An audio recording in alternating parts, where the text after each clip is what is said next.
Selamat pagi. Selamat pagi. Kali ini kita sambutannya kembali berdoa. Sudah sampai di rumah lagi, sudah boleh berkumpul lagi, puji Tuhan. Puji Tuhan. Semoga yang di rumah, yang menyaksikan tetap sehat-sehat. Kalaupun musuh terberat kita sekarang ini COVID, tapi jangan lupa juga masih ada virus-virus yang lain. Tapi kita juga punya penyembuh. Ya, betul. Bukan obat-obatan, bukan isoman itu, tapi kita percaya Tuhan yang menyembuhkan. Amin. Dan karena itu juga udah dinyatakan sehat, Bapak ya. Ya. Udah ada hasil tes PCR-nya juga ya. Ya. Dan puji Tuhan hasilnya negatif. Ini memang COVID ini lucu ya. Lucunya begini maksudnya. Kita tuh selalu menunggu-nunggu hasil positif, kecuali untuk yang ini. berita negatif tapi disyukuri gitu. Iya. Kalau positif, aduh gitu ya. Baiklah, mari kita akan lanjutkan. Kita berdoa dulu, Pak. Ya. Saya akan pimpin dalam doa. Kami mengucap syukur Tuhan Yesus karena pagi hari ini Tuhan kembali ingatkan kami untuk belajar firman Tuhan. Kami mengucap syukur untuk sekolah minggu yang terus Tuhan adakan di gereja kami. Biarlah kiranya pelajaran-pelajaran yang disampaikan, dasar-dasar ayat juga boleh mengingatkan, menegur kami. Dan kami percaya Tuhan mau murid-murid kami juga mengalami sebuah pertumbuhan rohani di dalam kehidupan mereka masing-masing. Sertai pelajaran ini Tuhan berbicara melalui kami, Roh Kudus juga bekerja dalam diri murid-murid kami sehingga pelajaran hari ini boleh tersampaikan sesuai dengan kehendak Tuhan dalam hikmat dan pengertian yang berasal dari Tuhan. Terima kasih Tuhan Yesus, hanya di dalam nama-Mu kami berdoa dan mengucap syukur. Amin. Amin. Ya, ini pelajarannya kalau buat saya pribadi ini masalah, kan judulnya itu ya, bijaksana menghadapi masalah keluarga. Nah itu kalau mengingat masalah keluarga itu, banyak banget sebenarnya.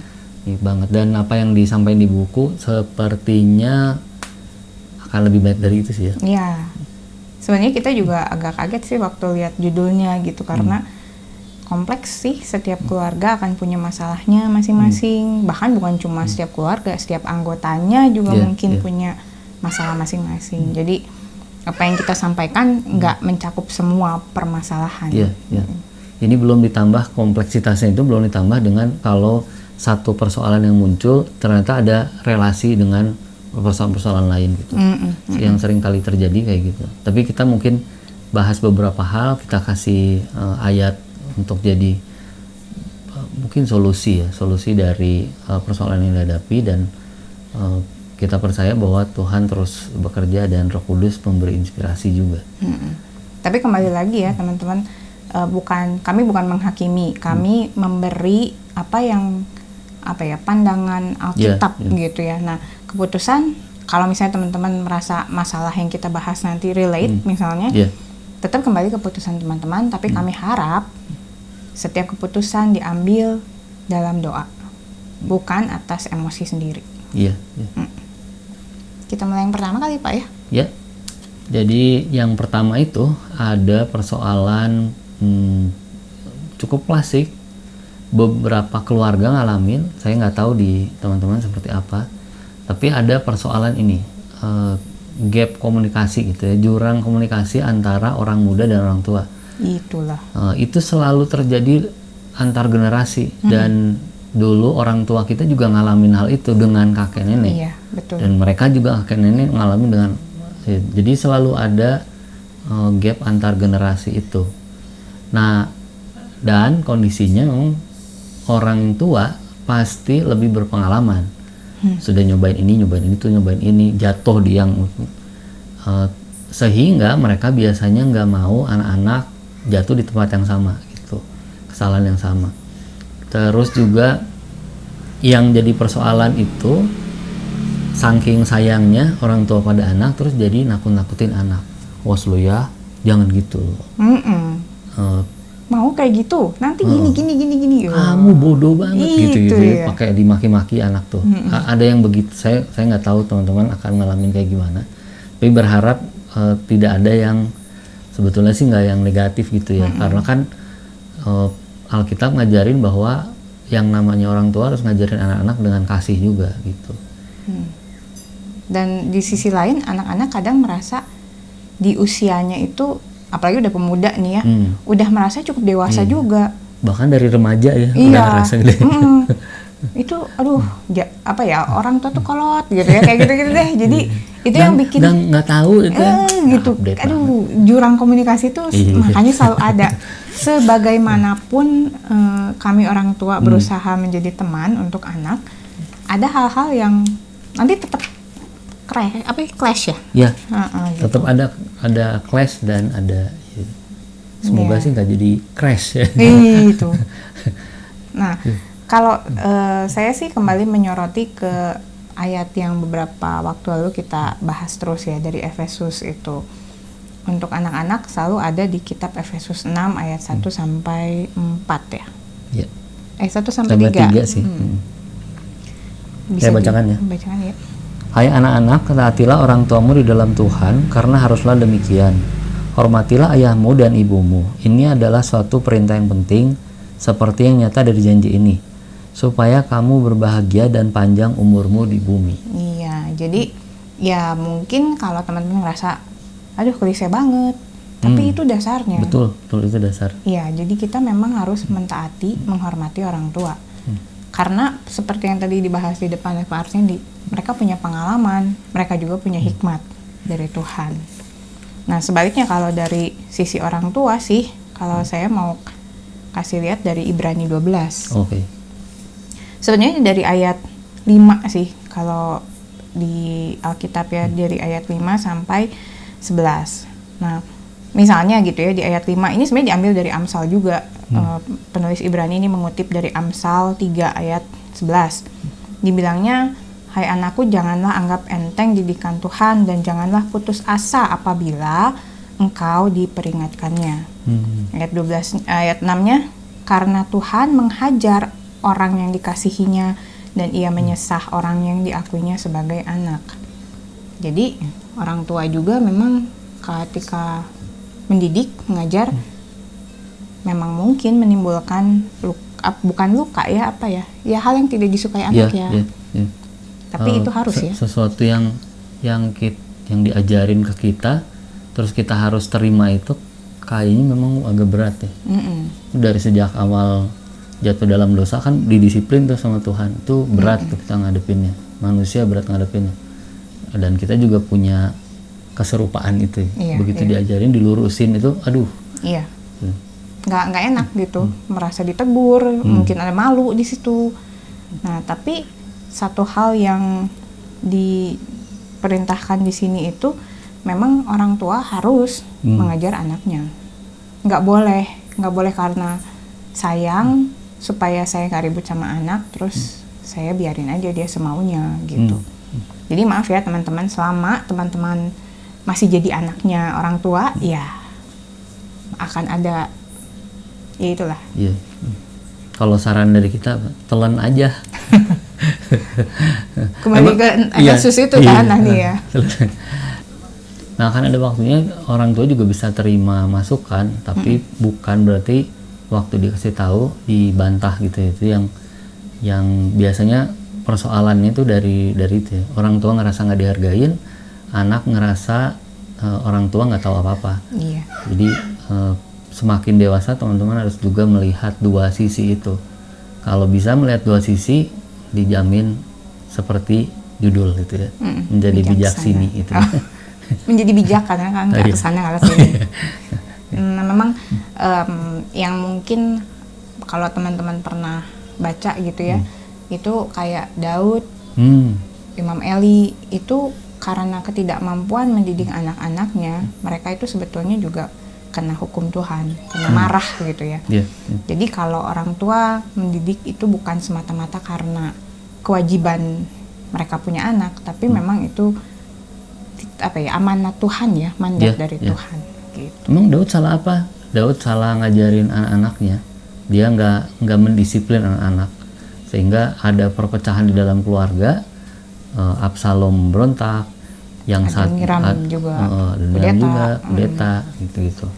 Anak Imam Eli mereka melakukan berbagai kejahatan di kemah suci, bahkan ya di tempat beribadah.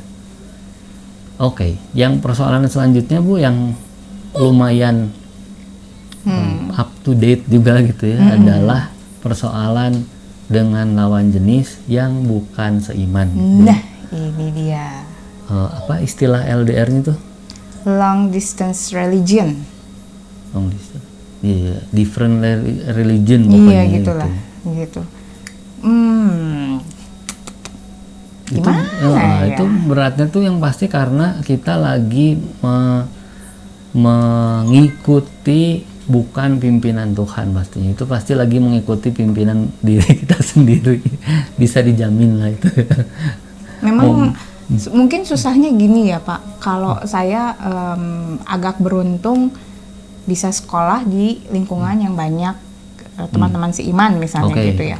Tapi kalau saya harus bersekolah, bekerja di lingkungan yang mayoritas nggak seiman, terus di gereja juga misalnya kayak nggak ada harapan gitu ya, nggak ada tunas-tunas. Nah gimana nih gitu ya, kadang kita mikirnya secara manusia ya gitu, dia baik kok gitu orangnya, dia kelihatan bertanggung jawab gitu, bisa nerima saya, mengasihi saya, apalagi sih yang diperlukan dalam sebuah hubungan, ya nggak sih? Orang tuanya juga gitu kan, bisa terima. Iya, nanti kita bisa jalan sendiri-sendiri kok gitu. aduh gitu. Nah itu dorongan-dorongan yang semakin kita masuk karena itu semakin kita bahasanya apa? Dimanipulasi gitu sama iblis gitu.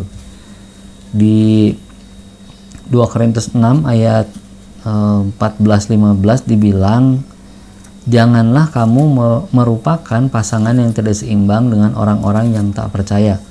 Sebab persamaan apakah terdapat antara kebenaran dan kedurhakaan? Atau bagaimanakah terang dapat bersatu dengan gelap? Terang dapat bersatu dengan gelap? Gak mungkin. Persamaan apakah yang terdapat antara Kristus dan Belial? Apakah bagian bersama orang-orang percaya dengan orang-orang tak percaya?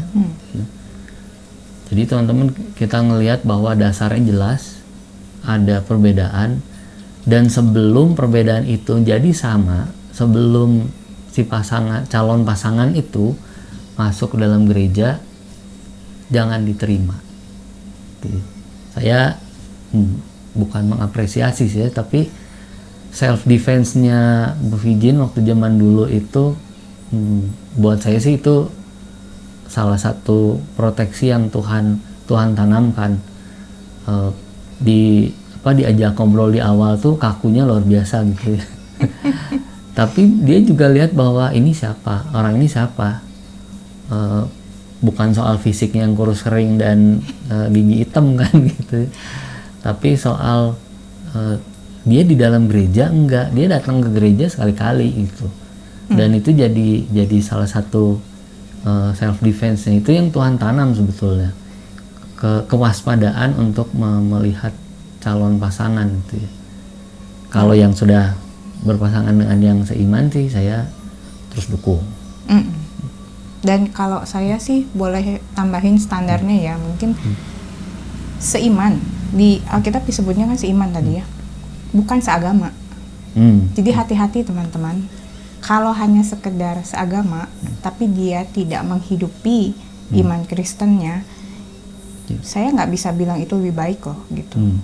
Mungkin lebih kelihatannya udah betul gitu ya, tapi kalau saya mendorong teman-teman betul-betul berdoa untuk pasangan yang seiman. Jadi orang yang memang sudah kenal Tuhan Yesus, bukan orang yang beragama Kristen doang gitu. Kalau saya ya, jadi bisa membedakan pasti ya teman-teman di situ gitu. Di pelaksanaan nanti tetap ada biasanya tuh ya, ada yang perempuan lebih dewasa rohani dibanding yang laki-laki. Nggak apa-apa, jalanin aja. Tapi mereka akan sama-sama ngalami pertumbuhan bersama-sama dari sharingnya firman, bukan hanya gibah-gibah doang gitu ya. Tapi ada sharing firman, ada dorongan saling memotivasi untuk bisa datang ke gereja, ikut dalam persekutuan dan kegiatan-kegiatan rohani. Nah, itu yang tidak terjadi kalau ada hubungan dengan orang yang tidak seiman. Malah semakin jauh kita, atau kita jalan sendiri mati-matian. Iya, betul. Dia ngajak ke bioskop, kita ngajak ke gereja, kan nggak nyambung gitu ya. Persoalan selanjutnya adalah persoalan ekonomi. Keuangan keluarga yang terbatas. Itu gimana ya? Banyak macam-macamnya dan banyak konsekuensinya juga. Salah satunya anak bisa jadi minder di luar. Kita minder. Dan begitu ketemu, sorry nih ya, saya dulu merasa bahwa keluarga saya kurang bisa mensupport secara keuangan. Lalu walaupun memang bapak ibu berusaha terbuka sama anak, tapi yang saya lihat jadi orang tua saya nggak mampu. Lalu waktu ada teman-teman yang bisa terima dan mereka cukup baraong begitu ya, waktu mereka bisa terima saya ngerasa ini teman-teman yang bisa fair, menerima gitu ya. Ya, menerima saya apa adanya. Jadi masuklah di situ, di lingkungan itu, dan mengabaikan lingkungan teman-teman gereja. Teman-teman sekolah minggu ditinggalin, salah satunya karena teman-teman ini bisa nerima. Nah, ini lagi-lagi sih sebetulnya itu manipulasinya iblis gitu ya. Dipakailah orang-orang itu untuk seakan-akan gitu ya, bisa menerima, seakan kita sama gitu ya. Bukan berarti mau pilih-pilih teman, tapi untuk kedekatan secara rohani kita perlu teman-teman yang seiman. Perlu sharingnya dengan teman-teman seiman. Hati-hati dengan sharing ke teman-teman yang di luar. Lebih sulit untuk memisahkan itu, memilah-milah. Kalau sudah bisa memilah, contoh ibu saya bagus juga. Dia punya teman dekat di tempat kerja yang dulu orang Padang, orang latar belakangnya Islamnya Muhammadiyah dan ketat, tapi bisa bersahabat mereka karena sudah bisa milih itu. Nah, sebelum bisa milih, baiknya menjaga dalam satu lingkungan gereja gitu ya. Jadi sharingnya dengan teman-teman gereja juga gitu. Nah, memang kalau kondisi keuangan kita juga nggak bisa maksudnya orang tua mungkin punya keterbatasan untuk mencukupi gitu ya.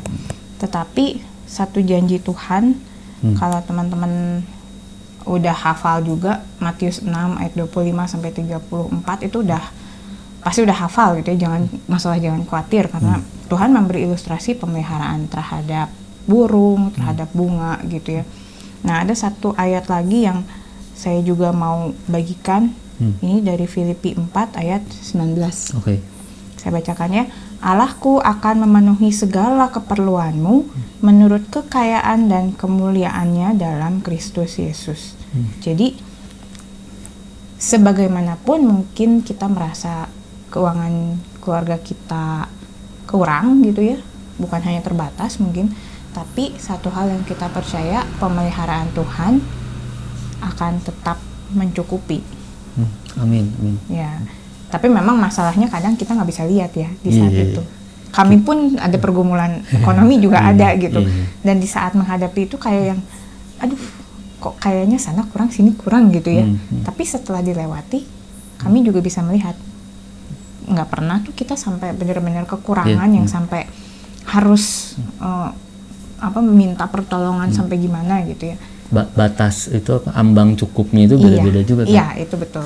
Kita seringkali ngelihat batas cukupnya di orang lain, terus kita pikir bahwa kita berkekurangan. Iya, itu. Tapi ya itu, kalau saya beberapa kali kami mengalami juga gitu, ya memang dipelihara gitu ya, nggak pernah sampai berkekurangan dalam definisi kami juga gitu. Jadi teman-teman juga bisa percaya janji yang sama kan gitu, karena kita punya Tuhan yang sama. Betul. Oke, satu lagi masalah klasik nih Bu, pornografi. Gitu ya. Dari mulai melihat beberapa gambar yang tidak senonoh sampai ke mencari gitu ya, sampai ada yang dari yang tadi nggak sengaja misalnya gitu. Dari nggak sengaja, sering, terus sampai jadi jatuh dalam ketergantungan itu, ketergantungan untuk kalau nggak lihat itu dalam satu hari gitu, kayaknya gitu ya. Udah kecanduan gitu ya. Dan relatif karena secara apa itu ya namanya dulu yang dijelasin sama kebutuhan seksual di laki-laki dan perempuan kan beda ya. Nah, kecenderungan jatuh dalam ketergantungan pornografi itu lebih besar dialami di laki-laki dibanding perempuan. Tapi dua-duanya punya bisa ada peluang ke sana ya. Peluang jatuh di tempat yang sama gitu. Kalau di 1 Korintus 6 dibilang gini ayat 13 ya. 13b.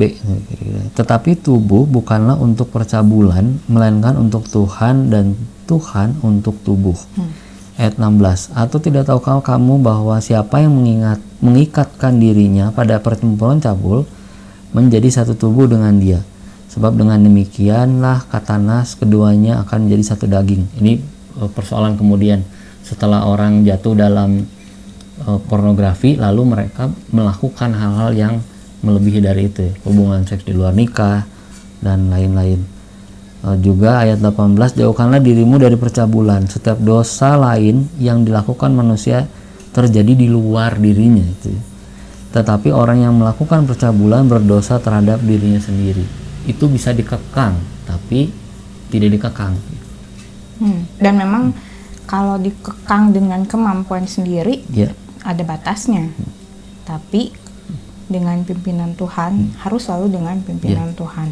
Harus diserahkan itu ya, ketidakmampuan itu, dosa itu harus diserahkan, dibawa ke hadapan Tuhan. Tuhan, saya berdosa, saya mau melepaskan diri dari ini. Harus dibawa doanya seperti itu.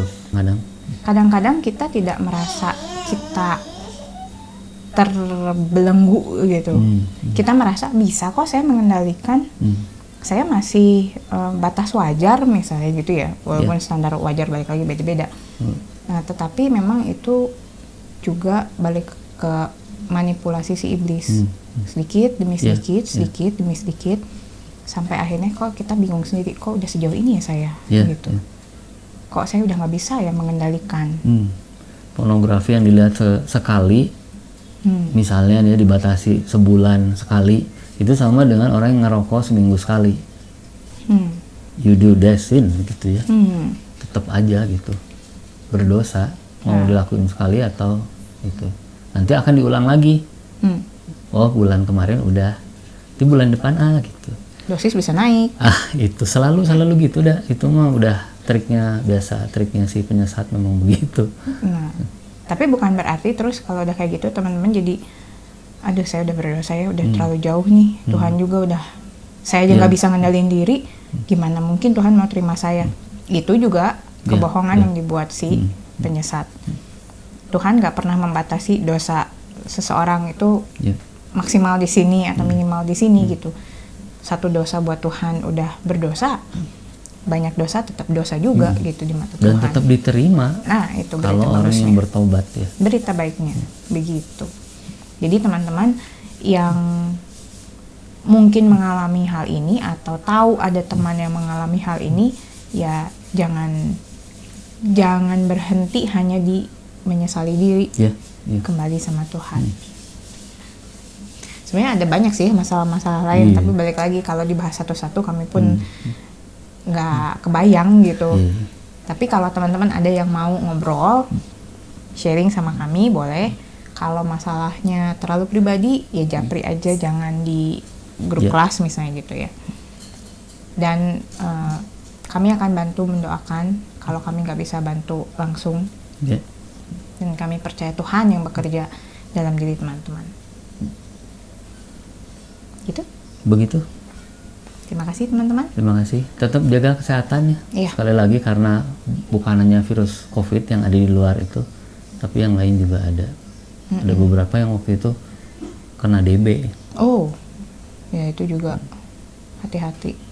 Tetap ya jaga kesehatan, terutama kalau yang masih harus kerja di lingkungan yang luas orangnya gitu. Tetap jaga protokol kesehatan juga. Oke, kita berdoa, Bu. Terima kasih Bapa di surga, kami sudah mendengarkan firman Tuhan, juga mendiskusikannya. Biarlah semua yang Tuhan perkenankan ini boleh jadi bekal bagi kami untuk terus setia pada panggilan kami sebagai orang Kristen, sebagai pengikut Kristus yang mau terus dibentuk semakin serupa dengan Kristus Yesus sampai Tuhan datang kembali. Kami menyerahkan aktivitas kami selanjutnya, ibadah juga yang akan kami lakukan, biarlah dalam penyertaan Tuhan, dalam pimpinan Tuhan, kami bisa menjalani aktivitas selanjutnya. Dalam nama Yesus Kristus kami mau serahkan ucapan syukur doa kami. Amin. Amin. Terima kasih teman-teman. Sampai minggu depan.